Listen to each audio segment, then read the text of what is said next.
Hi friends, Liz ടേസ്റ്റിലേക്ക് എല്ലാ കൂട്ടുകാർക്കും സ്വാഗതം. ഇന്ന് ചൂര തേങ്ങ അരച്ച കറിയുടെ റെസിപ്പിയാണ്. അതിനു മുമ്പ് ചാനൽ ആദ്യമായിട്ടാണ് കാണുന്നതെങ്കിൽ വീഡിയോ ഫുള്ളും കാണുകയും ചാനൽ സബ്സ്ക്രൈബ് ചെയ്യുകയും ലൈക്ക് ചെയ്യുകയും ഷെയർ ചെയ്യുകയൊക്കെ ചെയ്യണേ. അപ്പോൾ നമുക്ക് വീഡിയോയിലോട്ട് പോകാം. അതിനായി ഞാനൊരു ചട്ടി അടുപ്പത്ത് വെച്ചിട്ടുണ്ട്. ഇനി ഫ്ലെയിം കൊടുത്തിട്ട് ചട്ടി ചൂടാകുമ്പോൾ നമുക്ക് എണ്ണ ഒഴിച്ചു കൊടുക്കാം. എണ്ണ ഒഴിച്ചു കൊടുത്ത് എണ്ണ നന്നായിട്ട് ചൂടാകുമ്പോൾ അതിലേക്ക് കടുക് ഇട്ട് കൊടുക്കാം.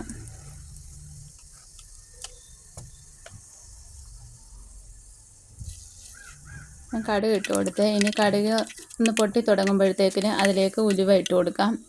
ഉലുവ എന്ന് പൊട്ടി ഇനി അതിലേക്ക് അരിഞ്ഞു വെച്ചിരിക്കുന്ന ഇഞ്ചിയും വെളുത്തുള്ളി ഇട്ട് കൊടുത്തു.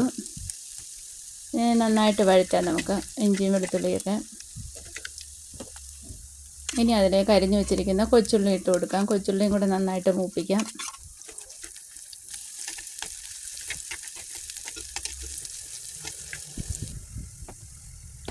കൊച്ചുള്ളി മൂത്ത് വന്നപ്പോഴത്തേക്കിന് അതിലേക്ക് ഞാനൊരു 2 പച്ചമുളക് അരിഞ്ഞിട്ട് കൊടുക്കുന്നുണ്ട്.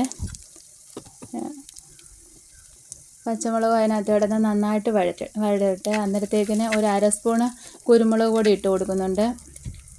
ഇനി ഒരു 1/4 സ്പൂൺ മഞ്ഞൾപ്പൊടി, 2 സ്പൂണ് മല്ലിപ്പൊടി, 1 സ്പൂണ് മുളക് പൊടി, ഇത്രയും സാധനങ്ങൾ ചേർത്ത് കൊടുക്കുന്നുണ്ട്.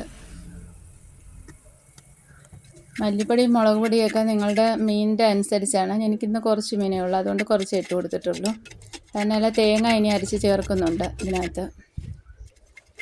അപ്പം മുളകും മല്ലിയൊക്കെ നന്നായിട്ട് മൂത്ത് വന്നിട്ടുണ്ട്. ഇനി അതിലേക്ക് കഴുകി വെച്ചിരിക്കുന്ന പുളിയും വെള്ളവും ഒഴിച്ചു കൊടുക്കാം. ആ പാകത്തിന് വെള്ളവും ഉപ്പും ഒഴിച്ചു കൊടുത്ത് നമുക്കൊന്ന് തിളപ്പിക്കാം.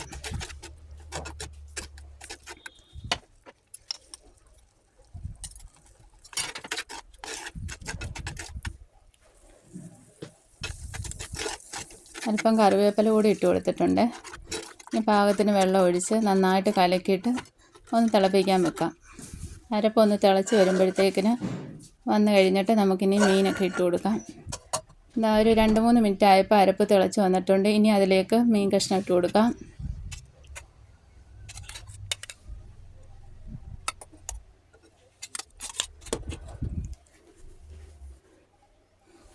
ഇത് വേവുള്ള മീനായതുകൊണ്ടാണ് നേരത്തെ ഇട്ട് കൊടുക്കുന്നത്. അല്ലാത്ത മീനാണെങ്കിൽ നമുക്ക് തേങ്ങയും അരപ്പും എല്ലാം കൂടെ ഒന്നിച്ച് ചേർത്തിട്ട് മീൻ ഇട്ട് കൊടുത്താൽ മതി. ഇതിപ്പോൾ ഒരു 10 മിനിറ്റ് ഞാൻ ഹൈ ഫ്ലെയിമിൽ വേവിച്ചെടുത്തിട്ടുണ്ട്.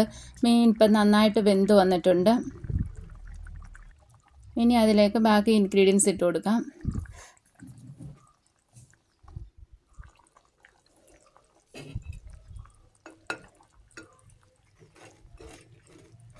മീൻ നല്ല പാകത്തിനായിട്ട് വെന്ത് വന്നിട്ടുണ്ട്.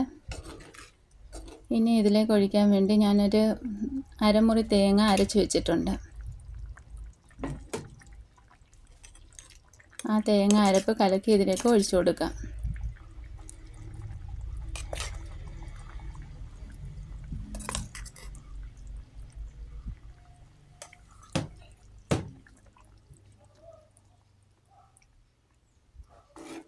തേങ്ങ അരപ്പ് കലക്കുമ്പോൾ ഒരിച്ചിരി വെള്ളം കൂടെ ഒഴിച്ച് നമുക്ക് കലക്കി പാകത്തിനെടുക്കാം.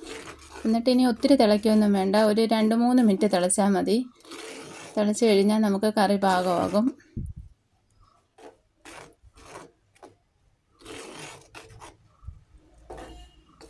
അല്പം വെള്ളം കൂടി ഒഴിച്ച് ഞാൻ കലക്കി വെക്കുന്നുണ്ട്.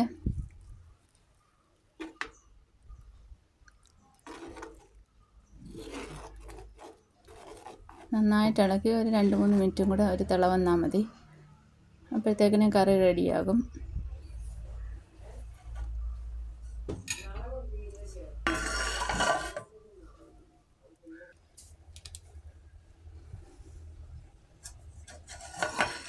ഇപ്പോൾ കറി നന്നായിട്ട് തിളച്ച് വന്നിട്ടുണ്ട്. അരപ്പും തേങ്ങാരപ്പും മീനും ഒക്കെ ആയിട്ട് നന്നായിട്ട് പിടിച്ച് നല്ലതായിട്ട് വന്നിട്ടുണ്ട്. ഇനി അല്പം കറിവേപ്പില കൂടി ഇട്ട് താളിച്ച് ഇങ്ങെടുത്താൽ മതി. താളിച്ച് അല്ലാതെ കറിവേപ്പില ഇട്ടാൽ മതി. നമ്മൾ ആദ്യം കടുക് വറുത്തായതുകൊണ്ട് ഇനി ഇച്ചിരി പച്ച വെളിച്ചെണ്ണ ഒഴിച്ചു കൊടുത്താൽ മതി. അപ്പോൾ അടുത്ത വീഡിയോയുമായിട്ട് കാണാം. Okay, bye.